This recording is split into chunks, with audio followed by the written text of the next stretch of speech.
Hello everyone. ITR 1 और ITR 4 की online filing start हो चुकी है और आज के वीडियो में हम ITR 1 को ऑनलाइन फाइल करेंगे। कंप्लीट ट्यूटोरियल है और ये वीडियो सिर्फ उन लोगों के लिए है जिनकी पेंशन इनकम और FD इंटरेस्ट इनकम है। लेकिन हमारा सजेशन यही रहेगा कि अभी आप फाइलिंग ना करें। अभी आप ड्राफ्ट मोड में सेव करके रख सकते हैं या फिर आप वीडियो देखकर सीख सकते हैं कि किस तरह से फाइलिंग होती है। लेकिन फाइलिंग आप अभी मत करिएगा, आप फाइलिंग जून में करिएगा, क्योंकि अभी अगर आप अपना 26 AS चेक करेंगे तो आपका मार्च तक का TDS अपडेट नहीं हुआ होगा। अगर आपकी FD पर कोई भी TDS डिडक्ट होता है तो वो अभी आपके 26 AS में अपडेट नहीं हुआ होगा, ये जून में ही अपडेट होगा। तो तभी आप अपनी ITR को फाइल करिएगा। और अगर आपकी एज 75 प्लस है और आपको पेंशन और FD इंटरेस्ट सेम बैंक के अंदर मिलता है तो आपको एक सुविधा दे रखी है गवर्नमेंट ने कि आपको खुद से अपना ITR फाइल करने की ज़रूरत नहीं है। आप बैंक में एक डिक्लेरेशन फाइल करेंगे फॉर्म नंबर 125 में और बैंक खुद आपके बिहाफ पर आपकी ITR फाइल करेगा। तो चलिए स्टार्ट करते हैं। मैं हूं CA श्वेता सक्सेना। अगर आप ITR फाइलिंग के लिए हमारी पेड सर्विसेज चाहते हैं तो हमें कांटेक्ट कर सकते हैं। सीनियर सिटीजन्स की ITR हम बहुत ही अफोर्डेबल कॉस्ट पर फाइल करते हैं और कंप्लीट प्रोसेस करके आपको देते हैं। और अगर आप खुद से अपनी ITR फाइल करना चाहते हैं तो इस वीडियो में आपको कंप्लीट ट्यूटोरियल मिल जाएगा। आप खुद से भी अपनी ITR को फाइल कर सकते हैं। तो चलिए स्टार्ट करते हैं। सबसे पहले हम ITR की साइट पर आ जाते हैं। ये है incometax.gov.in। यहाँ पर हम सबसे पहले लॉगिन कर लेंगे। यहाँ पर हम पैन नंबर देंगे, पासवर्ड देंगे और हम अपने डैशबोर्ड पर आ जाएंगे। अब यहाँ पर आपको फाइल नाउ का ऑप्शन दिखेगा या फिर आप E-फाइल में जाकर भी इनकम टैक्स रिटर्न्स और यहाँ से भी फाइल इनकम टैक्स रिटर्न पर जा सकते हैं। तो हम डायरेक्ट यहीं से चले जाते हैं file now. Current assessment year 26-27 रहेगा। यहाँ पर ऑनलाइन मोड पर टिक करेंगे, कंटिन्यू करेंगे, स्टार्ट न्यू फाइलिंग से स्टार्ट करेंगे। ये हमने ड्राफ्ट सेव किया हुआ है तो हम रिज्यूम नहीं करेंगे, हम स्टार्ट न्यू फाइलिंग करेंगे। Individual, proceed, ITR form choose करना है, ITR 1, proceed, okay, let's get started. यहाँ पर 3 ऑप्शंस मिलेंगे। पहला है taxable income is more than the basic exemption limit. हम न्यू टैक्स रिजीम में फाइलिंग कर रहे हैं तो अगर हमारी इनकम 4 लाख रुपए से ऊपर की है तो हम यहाँ पर टिक लगा लेंगे और अगर 4 लाख रुपए से कम की हमारी इनकम है तो यहाँ अदर्स पर क्लिक कर लेंगे। हम कंटिन्यू करेंगे, ओके। सबसे पहले आता है पर्सनल इन्फॉर्मेशंस, यहाँ पर क्लिक करेंगे। इसमें ऊपर के पार्ट में हमारी सारी पर्सनल इन्फॉर्मेशंस डिस्प्ले होती हैं। आपको एक बार अपनी कॉन्टैक्ट डिटेल्स को चेक कर लेना है कि सही एड्रेस दिया हुआ है, सही कॉन्टैक्ट नंबर है, सही ईमेल एड्रेस है, क्योंकि अगर डिपार्टमेंट से कोई भी कम्युनिकेशन होती है और आपका नंबर या ईमेल ID सही नहीं है तो आपको इन्फॉर्मेशंस नहीं मिल पाती हैं। इसलिए पर्सनल इन्फॉर्मेशंस को एक बार चेक ज़रूर कर लीजिएगा। अगर कोई भी मिस्टेक है तो आप एडिट कर सकते हैं। इसके बाद आता है नेचर ऑफ एम्प्लॉयमेंट। यहाँ पर हम ड्रॉप डाउन एरो से देखेंगे हमें क्या सिलेक्शन करना है। यहाँ पर अगर आप पेंशनर हैं सेंट्रल गवर्नमेंट के तो आप इसको चूज करेंगे। देन है स्टेट गवर्नमेंट पेंशनर, देन है PSU पेंशनर्स जिसमें कि बैंक्स आ जाते हैं। इसके बाद है अदर पेंशनर्स। अगर आप प्राइवेट सेक्टर पेंशनर हैं तो आप इसे सेलेक्ट कर लेंगे। देन फाइलिंग सेक्शन चूज करना है, सेक्शन 139(1) ही रहेगा। जब हम 31 जुलाई से पहले अपनी ITR को फाइल करते हैं तो हम इसी सेक्शन को चूज करते हैं। फिर आता है सेक्शन 139 सबसेक्शन 4। अगर हम बिलेटेड ITR फाइल कर रहे हैं जो कि 31 जुलाई के बाद होगी तब हम इसको चूज करेंगे और अगर हम अपनी ITR को रिवाइज करेंगे तो हम सेक्शन 139(5) को चूज करेंगे। इसके बाद आता है कि आपको न्यू टैक्स रिजीम में ऑप्ट करना है या ओल्ड टैक्स रिजीम में जाना है। न्यू टैक्स रिजीम में रहना है तो आप यहाँ पर नो पर ही क्लिक रहने देंगे और अगर ओल्ड टैक्स रिजीम में जाना है तो येस पर क्लिक करेंगे। येस पर क्लिक करेंगे तो आपके डिडक्शंस जो भी आप क्लेम करना चाहते हैं ओल्ड टैक्स रिजीम में वो सारे हाईलाइट होने शुरू हो जाएंगे। लेकिन अगर हम यहाँ नो पे क्लिक करेंगे तो हमें डिडक्शंस का ऑप्शन नहीं मिलेगा। तो हम न्यू टैक्स रिजीम में फाइलिंग कर रहे हैं।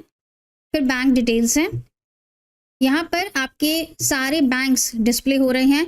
अगर कोई बैंक ऐसा है जो यहाँ पे डिस्प्ले नहीं हो रहा है तो आप ऐड अनदर पे क्लिक करेंगे और अपने बैंक को ऐड कर लेंगे। बैंक को ऐड करने के लिए आपको अकाउंट नंबर पता होना चाहिए और उसका IFSC कोड पता होना चाहिए। और अगर यहाँ पे कोई रॉन्ग बैंक अकाउंट डिस्प्ले हो रहा है तो आप उसे डिलीट भी कर सकते हैं। इन 3 डॉट्स पर क्लिक करेंगे तो 3 ऑप्शन आते हैं आपके पास, view bank account, edit bank account और डिलीट बैंक अकाउंट। अगर आपका रिफंड बनता है तो आपको किसी भी एक बैंक को रिफंड के लिए नॉमिनेट करना है। जैसे कि यहाँ पर हमने इस वाले बैंक पर क्लिक किया हुआ है, ये नॉमिनेटेड है और ये वाला बैंक आपका वैलिडेटेड होना चाहिए। अगर ये वैलिडेटेड नहीं है तो इसमें रिफंड नहीं आ पाएगा। इसके बाद हम कंफर्म कर देंगे। पर्सनल इन्फॉर्मेशंस के बाद अब आता है ग्रॉस टोटल इनकम, जहां पर कि हमें अपनी इनकम की डिटेल्स देनी है। तो हम यहां पर क्लिक करेंगे।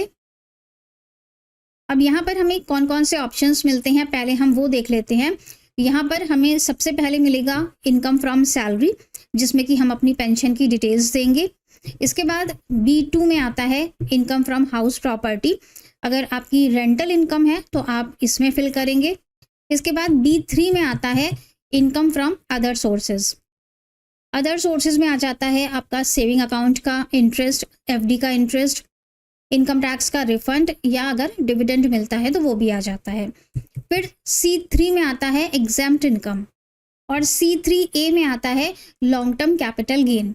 अगर आपका लॉन्ग टर्म कैपिटल गेन भी है और वो 1.25 लाख रुपए के अंदर है तो आप यहाँ पर दिखा सकते हैं। तो हम बारी बारी से एक एक पॉइंट को कवर करते हैं। सबसे पहले हम पेंशन पर आते हैं, तो हम सबसे फर्स्ट पॉइंट पर चलेंगे, इनकम फ्रॉम सैलरी। यहाँ पे एडिट पे क्लिक करेंगे। पेंशन को सैलरी की तरह ही ट्रीट किया जाता है, इसीलिए यहाँ पर आपको पेंशन वर्ड नहीं मिलेगा, आपको सैलरी वर्ड ही मिलेगा। तो यहीं पर आपको अपनी पेंशन का अमाउंट देना है। अब जिनको पेंशन मिलती है उन्हें फॉर्म 16 नहीं मिलता है। तो यहाँ पर जो ये सेक्शंस दिए हुए हैं, सेक्शन 17(1), 72, 17(3), तो इनसे आपको कंफ्यूज नहीं होना है। आपको बस जैसा हम बता रहे हैं वैसे आपको इंस्ट्रक्शंस फॉलो करने हैं। अब यहाँ पर आपको अपनी 12 महीने की पेंशन का अमाउंट देना है। तो ये आप अपनी बैंक स्टेटमेंट से या पासबुक से ले सकते हैं। जितनी भी आपकी 12 महीने की पेंशन है वो आप टोटल यहाँ पर ले लेंगे। मान लेते हैं हमने यहाँ पर ले लिया कि हमें 11 लाख रुपए पूरे साल में रिसीव हो रहे हैं as a pension. Financial year 25-26 से 87A रिबेट में चेंज हुआ है, जो कि आप लोगों को पता ही होगा, लेकिन फिर भी हम एक बार डिस्कस कर लेते हैं कि अगर आपकी टोटल इनकम 12 लाख रुपए से कम की है तो आपका टैक्स नहीं बनेगा और अगर कोई भी TDS आपका डिडक्ट हुआ है तो वो आपको एज अ रिफंड मिल जाएगा।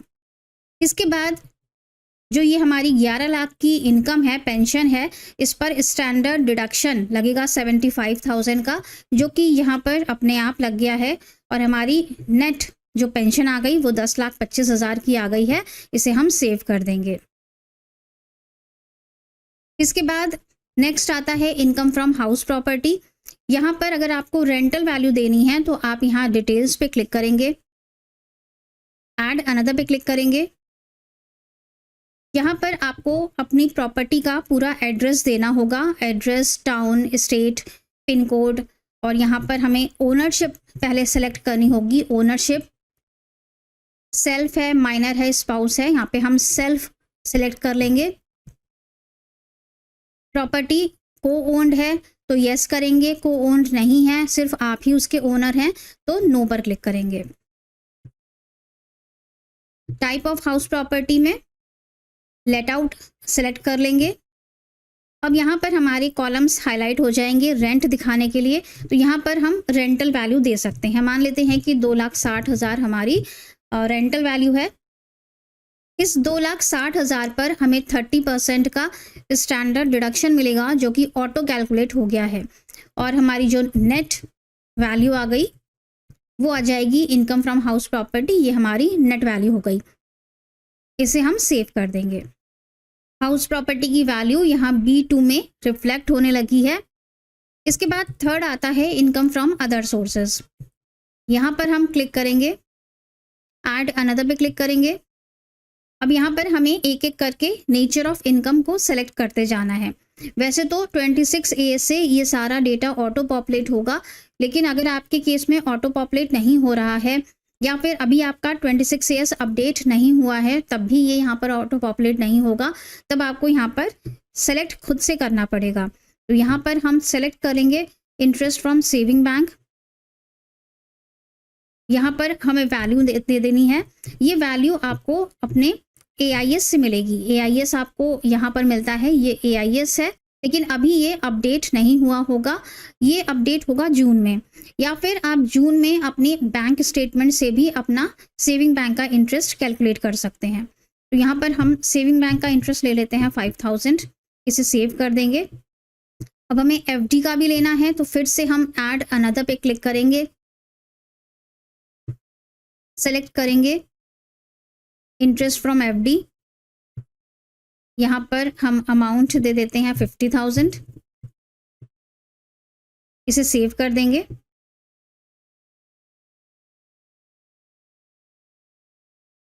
इनकम फ्रॉम अदर सोर्सेज में इनकम टैक्स का रिफंड है, उस पर हमें इंटरेस्ट मिला है, वो यहाँ ऑटो पॉपुलेट हो रहा है। सेविंग बैंक का इंटरेस्ट हमने ले लिया और FD का इंटरेस्ट ले लिया, तीनों चीज़ें हमने यहाँ पर ले ली हैं। इसके बाद आता है एग्जेम्प्ट इनकम। यहाँ पे देखते हैं क्या क्या पूछ रहे हैं। ऐड अनदर, आपकी कोई भी एग्जेम्प्ट इनकम है तो आप इसमें से चूज कर सकते हैं, जैसे कि agriculture income, income from specified investments है, sum received by senior citizens, sum received by specific category of tax payers, या फिर सम रिसीव्ड फ्रॉम LIC की मेच्योरिटी है, उससे अमाउंट मिला है, या फिर अदर इनकम्स। अदर इनकम्स में क्लिक करेंगे तो इसमें आता है मेंबर्स शेयर फ्रॉम HUF से आपको कोई शेयर मिल रहा है तो वो एग्जेम्प्ट होता है, उसका सिलेक्शन कर सकते हैं। स्कॉलरशिप मिली है तो उसका यहाँ पे सिलेक्शन करके अमाउंट दे सकते हैं। Specified sum received by armed forces personnels, इसमें सब कैटेगरी सेलेक्ट करेंगे तो यहाँ पर जिनको परमवीर चक्र मिला है या जिनको अग्निवीर कॉर्पस फंड से इनकम मिली है, ये सब चीज़ें रिफ्लेक्ट होती हैं। यहाँ पर अब सब कैटेगरी का एक ऑप्शन आ गया है जिसमें आप सेक्शंस को चूज कर सकते हैं। तो पहले ये सब कैटेगरी का सेक्शन यहाँ पर नहीं होता था। यहाँ पे अमाउंट देंगे और यहाँ पर सेव कर लेंगे। तीसरा आता है लॉन्ग टर्म कैपिटल गेन, यहाँ पे क्लिक करेंगे तो यहाँ पर सबसे पहले है टोटल सेल कंसिडरेशन। अब लॉन्ग टर्म कैपिटल गेन अगर आपको इक्विटी शेयर्स या फिर इक्विटी म्यूचुअल फंड से हुआ है तभी आपको इस ITR 1 में इसको दिखाना है। अगर कहीं और से लॉन्ग टर्म कैपिटल गेन है तो वो फिर ITR 2 में रिपोर्ट होगा। यहाँ पे सबसे पहले है टोटल सेल कंसिडरेशन। अब इसके लिए आपको अपना ब्रोकर्स प्रॉफिट लॉस स्टेटमेंट निकालना होगा। वहाँ पर आपको मिल जाएगा कि सेल कितनी है और परचेज की वैल्यू कितनी है। यहाँ पर आपको सेल वैल्यू ले लेनी है। मान लेते हैं कि 1 लाख रुपए सेल कंसिडरेशन है। Total cost of acquisition, purchase cost कितनी है, मान लेते हैं कि 40,000 इसकी परचेज कॉस्ट थी। 60,000 का आपको लॉन्ग टर्म कैपिटल गेन हुआ है। क्योंकि 1.25 लाख रुपए से कम है, मतलब कि आपकी एग्जेम्प्ट इनकम है, तो आप इसे ITR 1 में दिखा सकते हैं। अगर ये 1.25 लाख रुपए से ज़्यादा होता तो फिर आपको ITR 2 फाइल करनी पड़ती और ITR 2 में ही आप अपनी पेंशन भी दिखा सकते हैं और अपना FD का इंटरेस्ट भी दिखा सकते हैं। बहुत से लोग यहाँ पर कंफ्यूज होते हैं कि क्या अब हमें ITR 1 और ITR 2 दोनों फाइल करनी पड़ेगी। तो 2 ITR आपको नहीं फाइल करनी होती हैं, एक ही ITR के अंदर सारे ऑप्शंस अवेलेबल होते हैं। तो कंफर्म कर देंगे। यहाँ पर सारी इनकम्स हमने यहाँ पर फिल कर दी हैं। इसके बाद डिडक्शंस आता है। डिडक्शंस तो हमें न्यू टैक्स रेजिम में नहीं मिलते हैं, लेकिन फिर भी हमें इस कॉलम को कंफर्म्ड करना पड़ेगा, वरना हम आगे प्रोसीड नहीं कर पाएंगे। यहाँ पर है section 80 CCD 2 NPS contribution by employer. फिर है अग्निवीर कॉर्पस फंड में कोई कॉन्ट्रीब्यूशन किया है। एनी अदर डिडक्शंस, कोई डिडक्शन पेंशनर के केस में अवेलेबल नहीं है। कंफर्म कर देंगे। फिर आता है टैक्सेस पेड। पेंशन पर कोई भी TDS डिडक्ट नहीं होता है। तो सबसे पहले है यहाँ पर details of tax deducted at source from salary और पेंशन। तो ये वाला कॉलम हमारा ब्लैंक ही रहेगा। दूसरा आता है शेड्यूल TDS 2 जिसमें की है इन tax deducted other than salary. यहाँ पर FD का TDS डिस्प्ले होता है। यहाँ पर हम ऐड अनदर पे क्लिक करेंगे। एफडी के टीडीएस के लिए हमें ये सारी इन्फॉर्मेशंस यहाँ पे फिल करनी होंगी, लेकिन अगर आपके 26 एएस में टीडीएस की वैल्यू आ रही है तो ये सारी चीज़ें आपकी ऑटो फिल हो जाएंगी और आपको खुद से फिल नहीं करना पड़ेगा। यहाँ पर देना है हमें tan number, name of the deductor, फिर है सेक्शन, कौन से सेक्शन के अंदर टीडीएस डिडक्ट हुआ है, ग्रॉस रिसीट्स मतलब कितनी रिसीट्स पर आपका टीडीएस डिडक्ट हुआ है। हमने 50,000 लिया था वहाँ पर, तो यहाँ पर भी आपका 50,000 ही रिफ्लेक्ट होगा। ईयर ऑफ टैक्स डिडक्शन है, कितना टैक्स डिडक्ट हुआ है और कितना टीडीएस आप क्लेम कर रहे हैं। तो ये सारी चीज़ें आपकी 26 एएस से ऑटो पॉपुलेट हो जाएंगी। इसके बाद है details of tax collected at source, जो कि पेंशनर्स के लिए एप्लीकेबल नहीं है। फिर है advance tax and self assessment tax, अगर आपने ड्यूरिंग द फाइनेंशियल ईयर 25-26 कोई भी एडवांस टैक्स पे किया है तो वो यहाँ पे ऑटो रिफ्लेक्ट हो जाएगा। और अगर आप यहाँ पर ऐड करना चाहते हैं तो आप ऐड अनदर पे क्लिक करके अपने चालान में से डिटेल्स फिल कर देंगे। बीएसआर कोड है, डेट ऑफ डिपॉजिट है, सीरियल नंबर है और टैक्सेस पेड है। टोटल टैक्सेस अगर कोई भी पेड हुए हैं, कोई भी आपका एडवांस टैक्स है या टीडीएस है, तो वो वैल्यू यहाँ पर रिफ्लेक्ट हो जाएगी।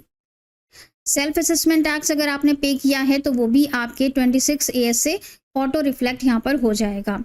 कंफर्म कर देंगे। देन नेक्स्ट आता है verify your total tax liability, यहाँ पर क्लिक करेंगे।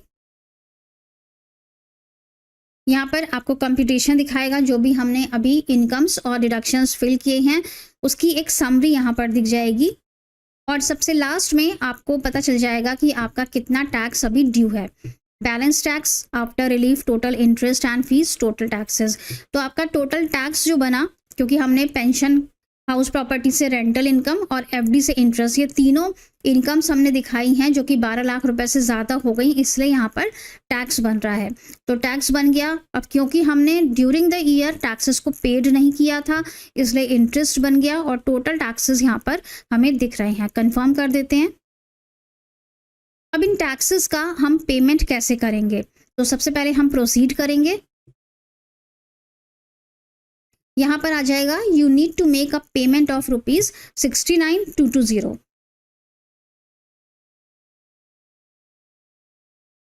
नीचे पे नाउ का ऑप्शन दिख रहा है, कंटिन्यू करेंगे।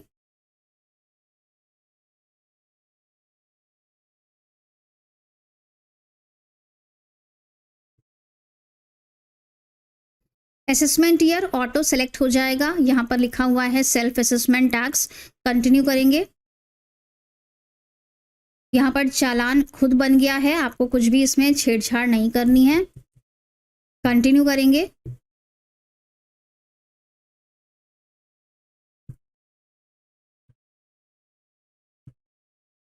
यहाँ पर आपके पास ऑप्शंस आ रहे हैं कि आपको पेमेंट किस तरह से करना है। नेट बैंकिंग से पेमेंट करना है तो बैंक के ऑप्शंस अवेलेबल हैं। अदर बैंक्स पे क्लिक करेंगे तो यहाँ पर एक लिस्ट आ जाएगी, इसमें भी आपको काफ़ी सारे बैंक्स मिल जाएंगे। डेबिट कार्ड से अगर करना चाहते हैं तो उसके लिए भी आपको यहाँ पर ऑप्शंस अवेलेबल हैं।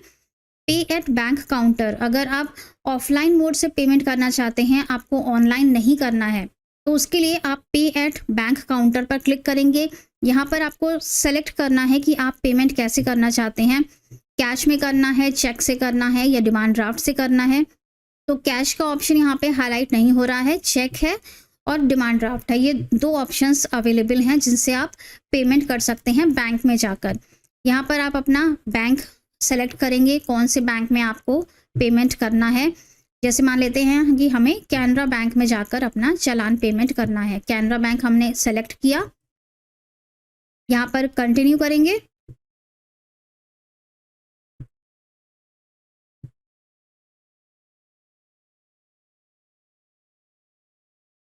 ये यहाँ पर हमारा पूरा चालान बना हुआ है, कंटिन्यू करेंगे।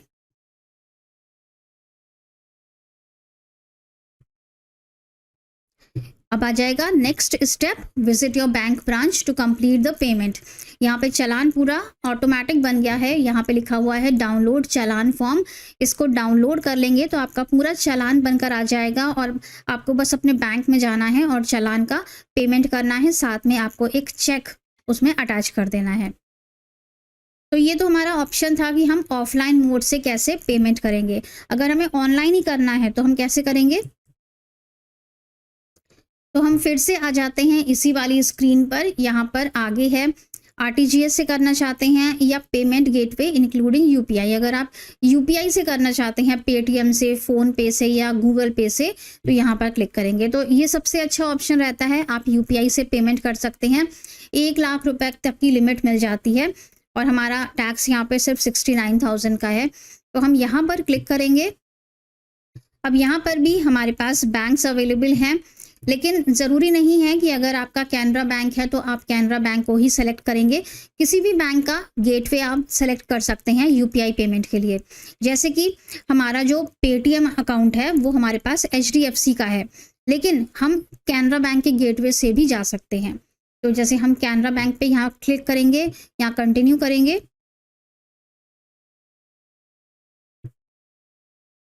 चालान पूरा बना हुआ है, पे नाउ पर क्लिक करेंगे। I agree, submit to bank.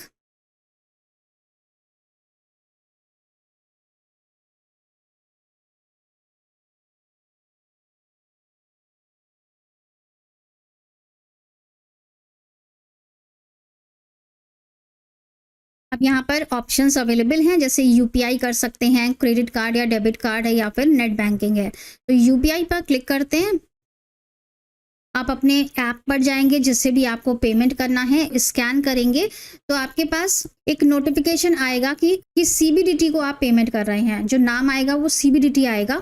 इसे स्कैन करके और आप सीबीडीटी को पेमेंट कर देंगे 69,220 का, तो आपका चालान पेड हो जाएगा और आपके सेल्फ असेसमेंट टैक्स का चालान डाउनलोड होके आ जाएगा।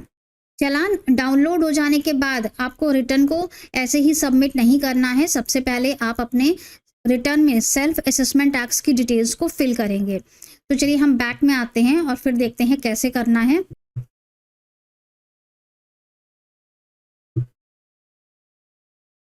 हम बैक करके फिर से रिटर्न फाइलिंग पर आ गए हैं।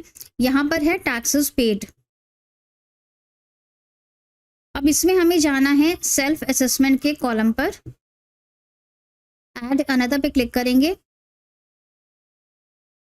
अब यहाँ पर ऐसा कोई ऑप्शन नहीं दिया हुआ है कि आप ये पेमेंट एडवांस टैक्स का दिखा रहे हैं या फिर आप सेल्फ असेसमेंट टैक्स का पेमेंट दिखा रहे हैं। पहले ये ऑप्शन मिलता था हमें ड्रॉप डाउन लिस्ट से, लेकिन अब ये नहीं है।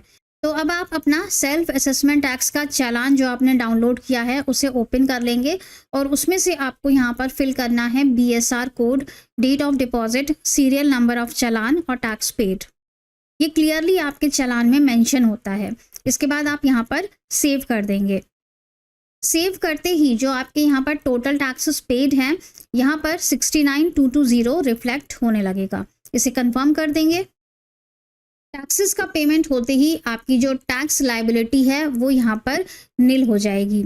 इसके बाद आप प्रोसीड करेंगे। यहाँ पर कोई भी पेमेंट ड्यू नहीं दिखा रहा है।